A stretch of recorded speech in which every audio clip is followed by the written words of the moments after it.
Welcome back to Gin Reviews from South Florida. We're here once again. Alright, and tonight I have a gin most of you probably know from their vodka, or maybe you know from their gin, and we're going to go, where are we going? All over the place. Basically, we're going to Kentucky, and we're going to be reviewing SKÖL.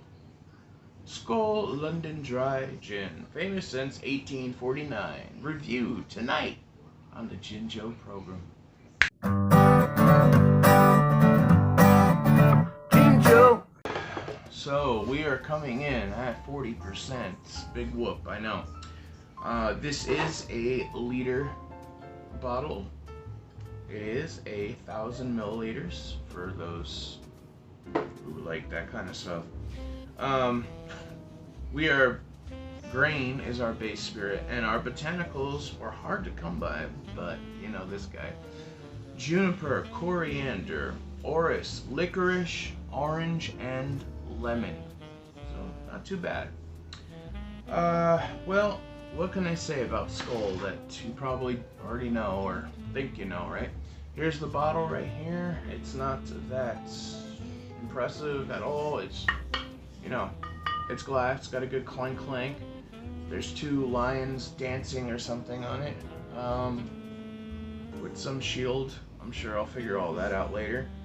It looks to be awards on here, but closer inspection doesn't say anything. They're just medals. So it does say famous since 1849, and I couldn't find anything on their gin on the internet since 1982, and I'm pretty sure that's when they made their gin. They first did. What they're probably boasting here is famous, maybe, but they've been out since 1849, you know, with their vodka. I mean, I think everyone pretty knows their vodka. And the reason I did the gin tonight, this gin tonight, is, you know, honestly, I haven't seen a bottle of glass SKÖL gin in a liquor store in quite a while. It's always the vodka is always there, and it's always some really crazy price point. I mean, cheap as hell, like $8 for a liter or so. And then when I was passing, I saw this, and I went, well, you know what? I've not had their gin, and what a better way to open a bottle up right here on this program and see what happens, right? So let's open it. This is the third time now I had a twist off, and it's just not satisfying. I like it when it's, you know, when it's really clicking, and you know, you got something good. Alright, so I'm gonna go into this little guy here tonight.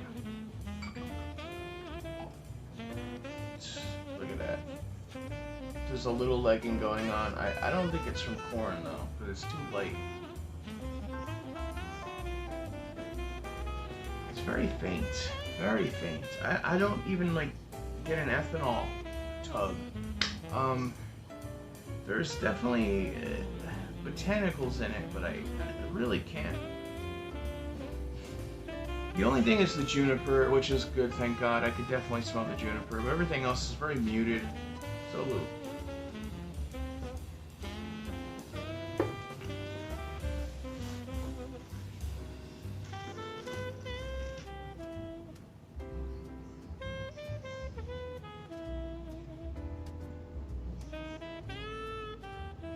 It's not bad.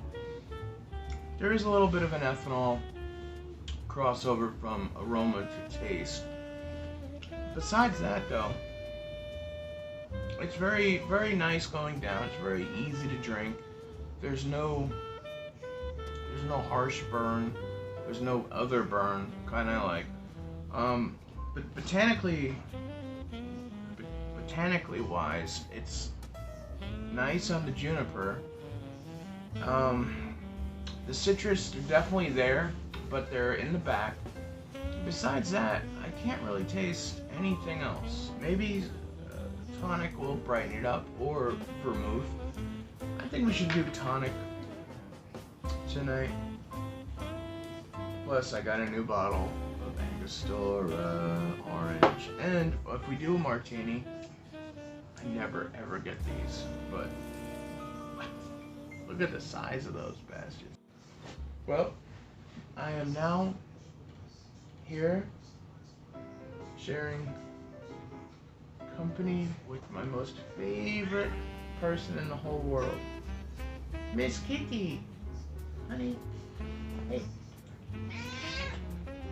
I love you. I love you, Angie. I love you. Angie. Hi, baby. You want to sit here with me? Thanks, honey. Alright, well, as she's sitting here chirping, she gets into the whole chirping stage. We are going to make ourselves a GNT. And, I just thought we'd go in this guy tonight. Why not? Why not? So no, I wanted to say, this gin, it's not a bad gin at all. There's a lot worse gins for this price point. There really are. Like Pinnacle. Ugh. Hey, baby. Yeah, I mean, I would stick away from that one for sure, especially if you know my channel and you saw that review, which I should put a link for that, because don't drink Pinnacle Gin, anyone. It's poison. Alright, so, this to this.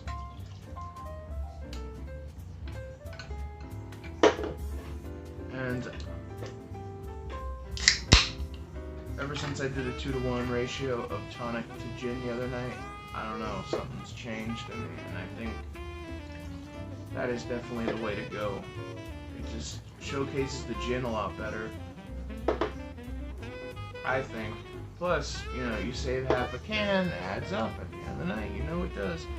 Alright, I'm just give it a little quick one of those before I add some citrus to this. I'm gonna go lemon, right in the eye, thank you.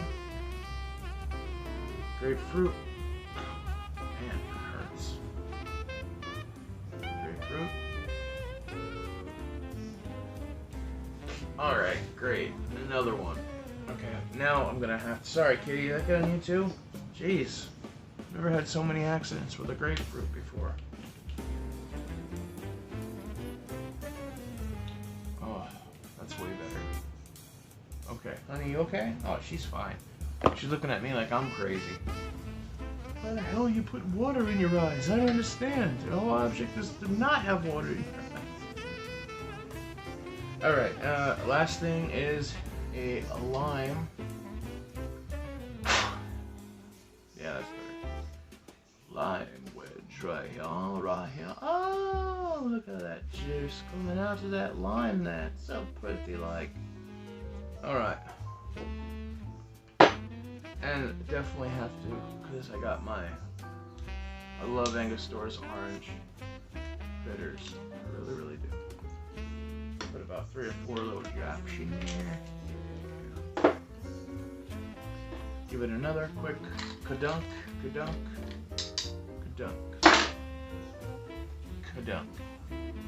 And salute. Cheers. Drink.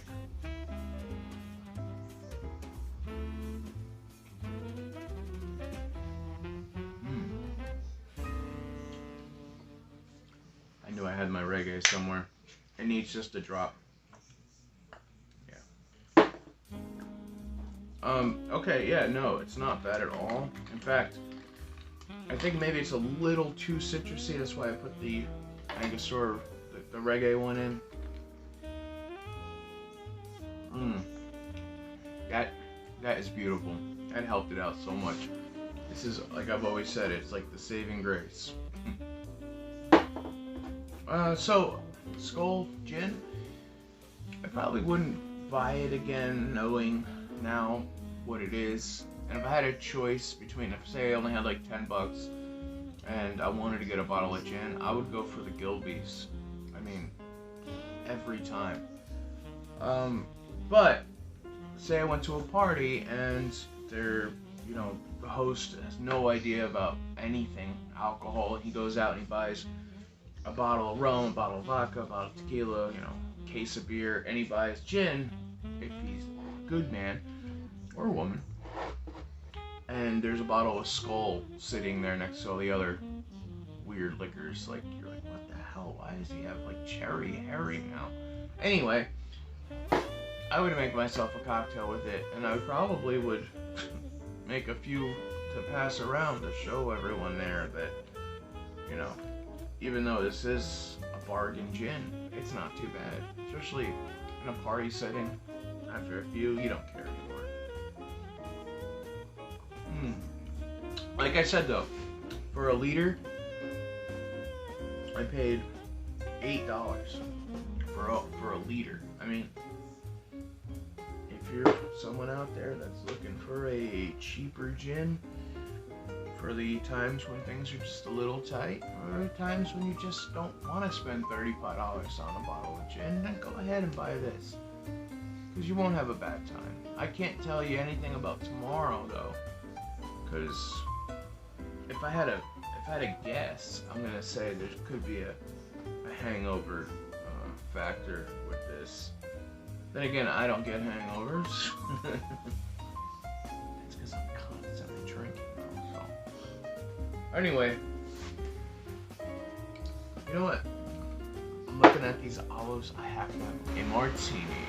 And you might be hearing the rain outside. There's nothing I can do about that. I'll try my best to speak up though. So, let's do 2 ounces of our SKÖL Gin. Right, and then a 1/4 ounce of dry vermouth. Orange. Ooh, thank you. And a creme de la resistance. Filthy. Filthy. Here's the ad execs. Hey, I got an idea. Let's make a new olive out there. New olive? What are you talking about? Olives aren't new. Yeah. But what we'll do is we'll make them the biggest we could find, biggest we can grow, and then when we stuff in the pimentos, we'll make sure to cut them into a heart, because, you know, reasons. Then we should call that olive filthy. Just think what the other guy said after that. Oh shit, thank you, filthy. Alright, well, it's overflowing with juice, so I'm just going to do one of these and make it dirty. Jesus Christ. So, yeah, it lived up to its name, and now I am filthy. But look at the size of this, huh? God damn it.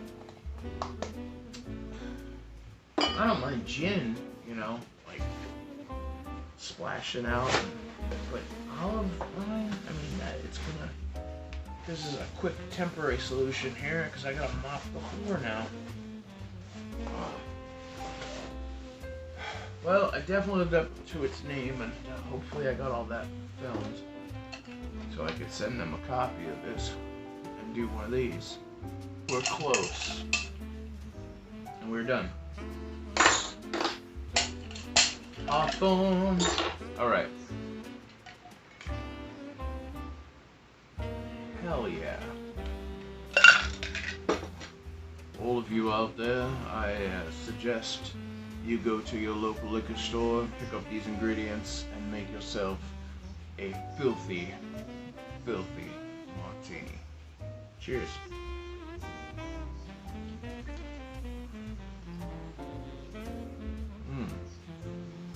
Oh yeah. Wow. I gotta try that olive brine alone. It's really good. I mean, I didn't think SKÖL was gonna be a great in a martini, you know? I usually like to have a gin that's very flavorful, because that's basically what you're doing is you're drinking gin. I wanna see what that is. This olive brine there's something different about it. It's good. Filtered water, pimentos, salt, vinegar, sodium benzoate, lactic acid, ascorbic acid. I mean, really, it's not though. I mean, that's what I would put in if I was making a brine. Well, maybe it's just quality, but it's very good. The vermouth and the olive brine itself are pulling a lot of the botanicals out and making it very dry. The juniper is definitely up front, but then there's this earthiness that's right at the back of it. It's very beautiful. I'm missing a little bit of spice, a little bit of heat right at the ends, which, you know, I crave for a good martini. All in all, though, this is a very nice martini, and if you're at a party or something and someone has a bottle of this gin out, yeah, I would say have a gin and tonic, have yourself a martini, you can't go wrong. In fact, I probably would do, I will be doing The Last Word tonight, maybe a Corpse Reviver 2 tonight, maybe not, maybe tomorrow, depending on how many I get down tonight. A gimlet I want to try with this, and I do want to try a Negroni. That's definitely always the that's the make or break drink for any gin for me. I know where I'm standing. If the Negroni, if I could taste the gin through the Campari and the sweet vermouth, then I know it's a good gin. I just do. If I can't, then it's just not enough in there. Or the proof isn't high enough. That happens too.